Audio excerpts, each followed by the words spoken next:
things that I do.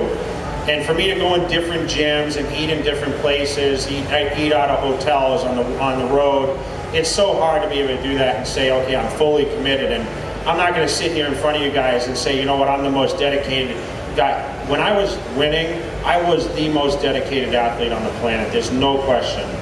I did everything by the clock. Everything was timed perfectly. I trained at 100% every day. I had great workouts always. I never was lazy about it, and that's what kept me winning. But once I started to get too busy and business took over, which happens in life, I mean, as you grow up, eventually we have to grow up. As much as I don't want to admit it, I never thought I'd be, 40 years old and still actually bodybuilding. But, now I carry a lot of businesses.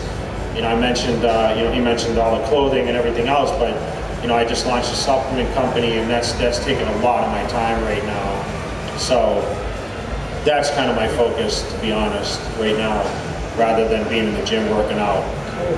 All right, any other questions aside of the far side? There's a hand there. I knew there was one. I'll grab this one. First another female question.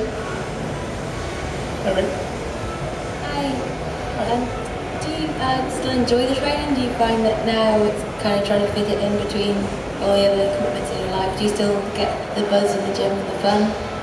Thank you. It's a good question. I don't go in the gym, I push myself. I mentioned a lot of people, I eat half as much as I used to, and I train half as much. So I find myself going to the gym, and I do probably 30 minutes of weights, and I might do 30 minutes of cardio, so everything is kind of abbreviated what it used to be. A lot of days I wake up and I say, oh shoot, I gotta go to the gym. Just like a lot of you.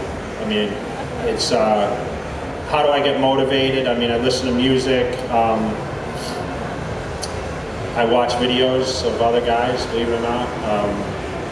And I try to stay motivated that way. Or, I look, when I'm at these shows, I went to the gym yesterday and was able to train last night. I use other people at these kind of events to motivate me. Oh, let's go to the gym. Use it, their opportunity to work out with Cutler. I still do a lot of contests. People work out with me, so I kind of get remotivated after I go to these kind of things. I'll fly back to Vegas on Monday, and I'll hit the gym for a couple days hard, and then next weekend I'm in Boston with the family, and I'll just continue that way. I mean, but it's definitely different what it used to be. It's not as competitive, let's put it that way. I'm not going in there and challenging myself to the weights as much, and trying to really. I'm not taking my shirt off and looking at myself in the mirror as much, which is a good thing, I'm not posing in the mirrors as much. Yeah. But whenever we look at motivation, I mean, I believe that exposing Olympias and events like these can bring a lot of motivation and inspiration to people, and I know that you have. But you just touched on something that you watch videos. I know everybody here who has went to the gym or aspired to be a bodybuilder, like this 16-year-old kid, has probably watched your videos. Who did you watch whenever you, like as you said, you watch videos? Who do you watch? I picked up magazines at the gym. I mean, I remember I couldn't even barely afford gas to go to the gym, so I scrounged up change and put, $1 of gas in my car. It was 99 cents at the time, so I had enough. I mean, I can't even tell you how many times I ran out of gas on the way to the gym. And at the time, we were into these neon colored things. We wear like the big sweatshirts, and we wear the tights, the spandex tights with the bushy socks. So I used to steal like my sister's tights. So I had like pink tights and yellow tights. I remember running out of gas and walking down the freeway, and I remember cars would be coming, so I'd jump over the thing and hide because I was in tights, I had to go to a payphone. This was before cell phones, and it was crazy. But you do whatever you can. I mean, and I couldn't. There was no videos to watch. It was magazines from the gym. I'd pick up a $5 magazine at the gym, and ripped up pages, and I just watched what the guys did. I'd watch people in the gym. I really didn't have anyone that could really teach me until I met Chris. And that really helped me a lot, but I still learned a lot. I mean, I still learn, from the guys training nowadays. I watch the videos of amateurs and even the women and stuff like that, and I pick up different routines. And, you guys are blessed to be able to watch all that stuff online and the videos. But I read a lot of books too. I did a lot of reading. Bob Paris had a book called Beyond Built. Was the first book I read at 16. I actually read that book. And I learned a lot from training from that. So. Any questions? I know there's one in the middle. Oh, back again.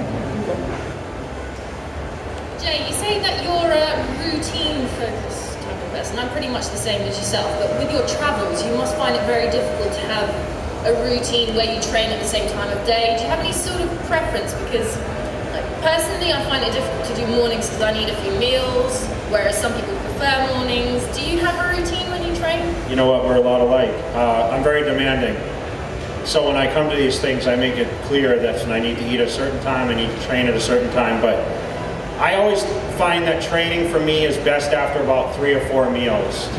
I used to train in the morning, and after one meal, I think before you do weights, you have to eat some sort of meal. You can't just go to the gym on an empty stomach unless you're going to do cardio, but then you need to eat after. You can't necessarily weight train on an empty stomach.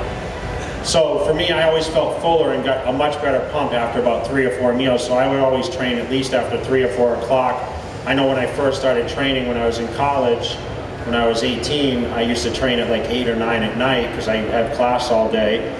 And for me, it was just finding what worked best, and that may not be suitable for a lot of people, but you have to build it into your lifestyle. And yes, it is routine. I mean, I eat, like I said, the same food, same time every day. I still eat abbreviated meals of what I used to eat, and I still train later. Like, you know, like I said, I went last night after all this, even being tired, standing on my feet all day and talking. It takes a lot of energy to. What I tell people is, it's not hard standing there shaking hands or signing autographs. It's really just trying to make eye contact and the connection with people, because obviously people are waiting. I mean, my line's 2 hours out there, and I feel terrible because, I mean, people have to wait so long just to get a handshake and get to say hello for 15, 20 seconds, but, you know, I do my best to try to have interaction with each fan and give, you know, the autograph or sign whatever they have. But I just want to let everyone know that anyone that has the opportunity to meet me face to face, how much I appreciate what you guys do for me. I can stand up here and I know you may call yourself a fan of Jay Cutler, but without your support and without your involvement in the careers of not just myself, but all the other bodybuilders, we don't have the motivation. You guys cheering, or you guys, you know, purchasing, you know, products or magazines, or, you know, watching online, you guys are giving us the motivation. It's some guys can't really express it as much as I can. I've been at this over 20 years. I've been a pro for 18 years, and I can speak from experience how important the fans are to me, and you learn to appreciate it as you get older. And some of you may be new, some of you may be old to this business, and it's older fan to Jay Cutler, or maybe not a fan at all, maybe a fan of someone else, but you guys play a major role in what we do, and I just don't want, I want you guys to realize that. And, you know, the women sitting in this crowd that are just sitting in this audience because their husband or their boyfriend says, hey, I want to listen to this guy Jay Cutler speak. You know, your support for that person next to you is so important. I couldn't have done it with my girlfriend, my wife, the years that I trained. You know, she was there. She trained with me. You guys that train with your spouse, it's possible. I was the guys used to laugh at me in the gym because I trained with my girlfriend, and I remember doing like donkey calf raises. She'd sit on my back, and, you know, she was 100 pounds. And people would laugh and be like, "That's how's that going to work?" Well, guess what? It worked. It worked. And you guys, you know, the support team, it's a huge thing. It's called an individual sport bodybuilding, but it really involves a lot more than just individuals. There's a whole team that's involved. Amazing. Well, we have time for one more. Actually, give them a round of applause. That's such a nice thing. Thank you very much. Who works out with their spouse here? Yeah. Who does more weight than their spouse? Women do more weight than them. We've got time for one more question, guys. We'll do front and center. Just make you look bad, man. See, she's showing more guns than you are. Hi, Jay. What's your view on cardio? Do you do cardio all year round? And what's your views on fasting? Cardio was the enemy when I was trying to be big. And when I was in my 20s and 30s, because I don't need to do cardio. But I do cardio every day now. 30 minutes in the morning, I have exercise, I do have equipment at home. Best cardio times before your first meal in the morning, okay, when your blood sugar is the lowest, or after your weight training.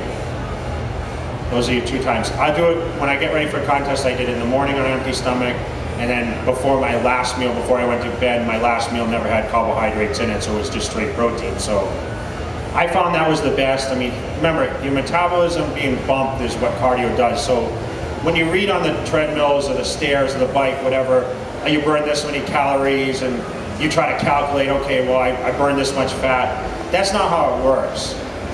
What you're trying to really do is boost your metabolism, so each time you do those cardio sessions, it keeps your metabolism flowing. So what that bike says or that treadmill, listen, your metabolism may be different from another person, so you're gonna burn a lot more calories.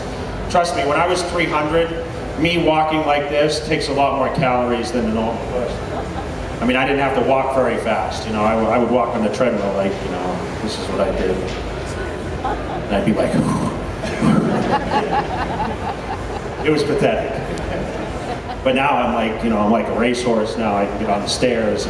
I think it's important as you get a little older, you know, not focusing on so much bulk, but, you know, be lean and mean, that kind of look. So I think, you know, it's sufficient. When you're trying to get bigger, I wouldn't suggest doing as much, but when you're trying to lean down, it's definitely better to hit it in the morning, an empty stomach, or even after the workout. Sometimes twice a day. I mean, don't fatigue your body, but that seems to be the best. Well, sir, is there anything you want to sign off before you go? Unfortunately, you have to go back to your stand. I think I said enough, and I think anyone, I'll be here the rest of the day. I'll be here till the end. I'm over at the BPI booth today and tomorrow.